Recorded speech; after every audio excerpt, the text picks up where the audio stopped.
Serrat, porque está en línea, ha tenido la deferencia, no nos podíamos comunicar de llamar ella, cosa que agradezco infinitamente. Estoy hablando de Nora Barr, una persona a la que respeto muchísimo. Ella es periodista científica, editora, columnista, pionera del periodismo científico.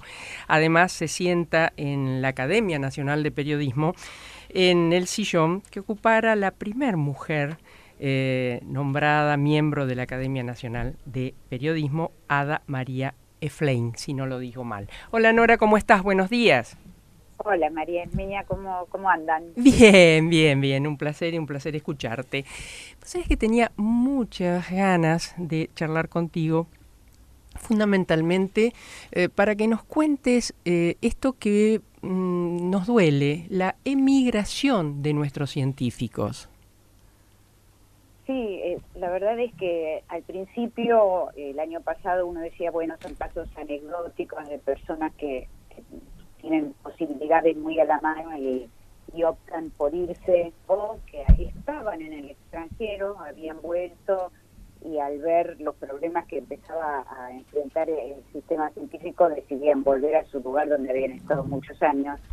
Pero ahora ya pasa a decir algo anecdótico, y hacia donde uno mire encuentra casos de personas principalmente jóvenes, pero también personas formadas con a lo mejor 20 años de trabajo en la ciencia local, que deciden mayormente irse a trabajar al exterior. Hay que pensar que los científicos argentinos son muy bien, no lo dicen ellos solamente, lo prueban las publicaciones en revistas científicas internacionales de primer nivel, pero además te lo dice cualquier extranjero que viene a la Argentina. Tener a un estudiante, a un postdoctorado argentino es un privilegio por las ganas, por la buena formación que tienen, las ganas de trabajar, la pasión que ponen en todo. Así que la mayoría tiene muchas posibilidades de irse afuera, y es más, te digo que en este momento Francia está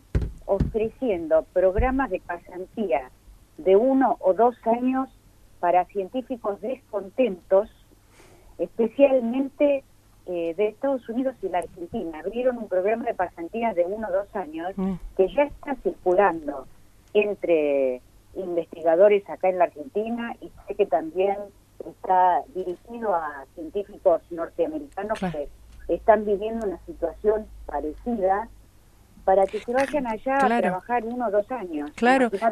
Y hubo una reunión, creo, a principio de mayo, ¿no?, sobre esto.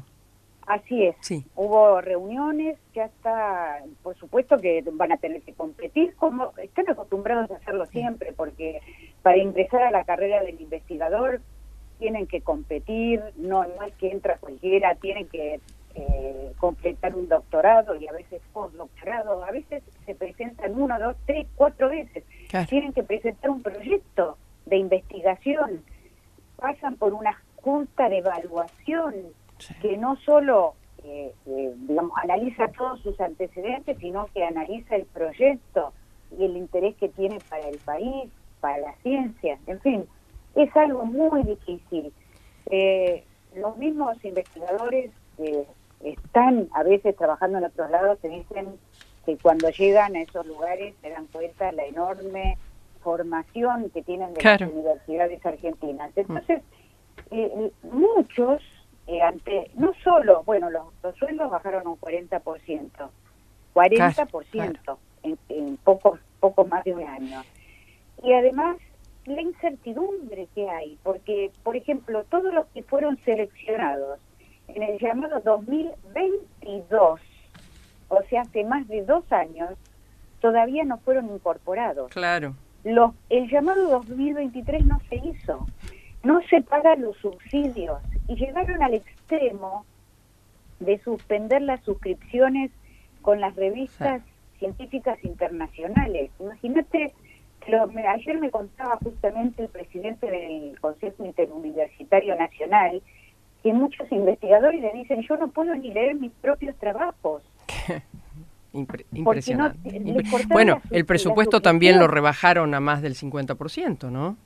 El presupuesto desde ya, que estamos en el presupuesto más bajo desde que se llevan registros, en 50 años, 0,15% del Producto Bruto Interno, cuando según la ley de financiamiento de la ciencia, que está vigente, pero no se aplica, este año el país debería invertir 0,45% en el desarrollo científico, o sea, en el sistema científico.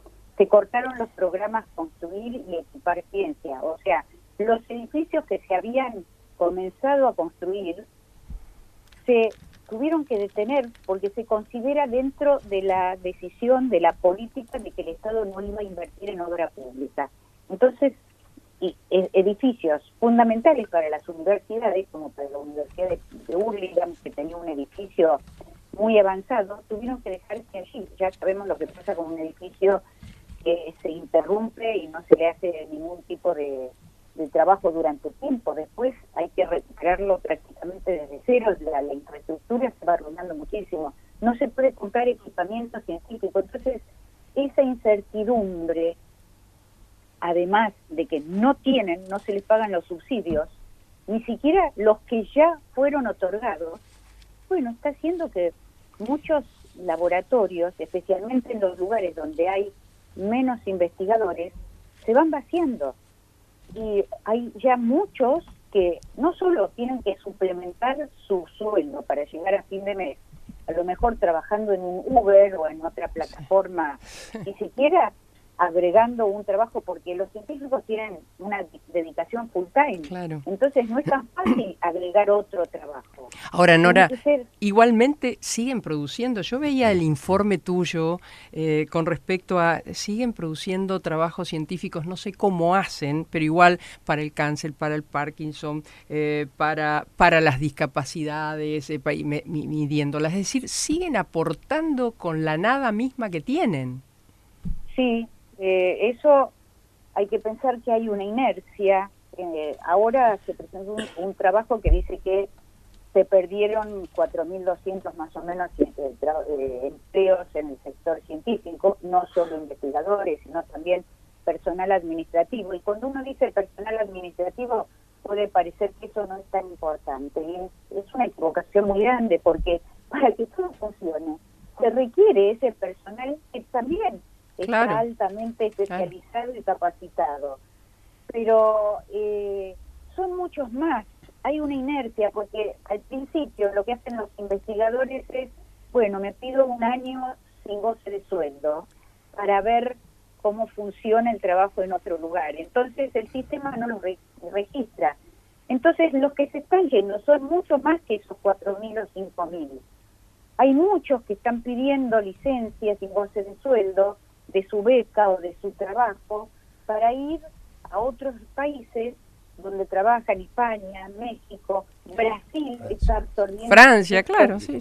Francia, sí. Chile. Mira, yo hablé, por ejemplo, de todas las personas que llamé con una joven brillante, y dice, bueno, yo ver mi carrera tronchada tan joven, a tan corta edad. Claro. No, o sea, yo quería quedarme en mi país, aportar para la ciencia de mi país, devolverle a mi país todo lo que me dio. Pero bueno, ahora pienso tratar de aportar desde otro lugar, extendiendo puentes, haciendo colaboraciones. Nora, pero la verdad es que es un sacrificio que no se le puede exigir a nadie, ¿no? El año pasado fue emocionante cuando los científicos del mundo, cuando vieron cómo derrapábamos en eso, escribieron ese documento marcando lo que la ciencia argentina había aportado al mundo. Sí, como vos decís, se siguen haciendo cosas, pero es con una inercia, ¿no? Claro. Con lo que va quedando, algunos laboratorios, por ejemplo, que pueden hacer convenios con empresas, y entonces obtienen algún tipo de fondos, pero esa no es manera. Digamos, primero, no todos pueden hacer eso. Está el 25% del CONICET que se dedica a las ciencias humanas, que son tan valiosas y tan necesarias como las ciencias exactas, y allí no hay tanto convenio que se pueda hacer. Hay otros que se dedican a la ciencia muy básica, algo que todavía no se sabe si va a dar una ganancia, y entonces sobre eso uno Las empresas, y acá en la Argentina menos, no invierten en cosas de altísimo riesgo. Entonces, estamos viendo lo que queda de rezago de lo que se venía haciendo.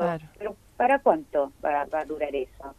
Se interrumpió toda la construcción del CAREM, que estaba muy avanzada, 60-70%. Era el pequeño reactor modular nuclear más avanzado del mundo, porque ya no era un diseño en el papel, era un prototipo en marcha que tenía gran parte de la obra construida.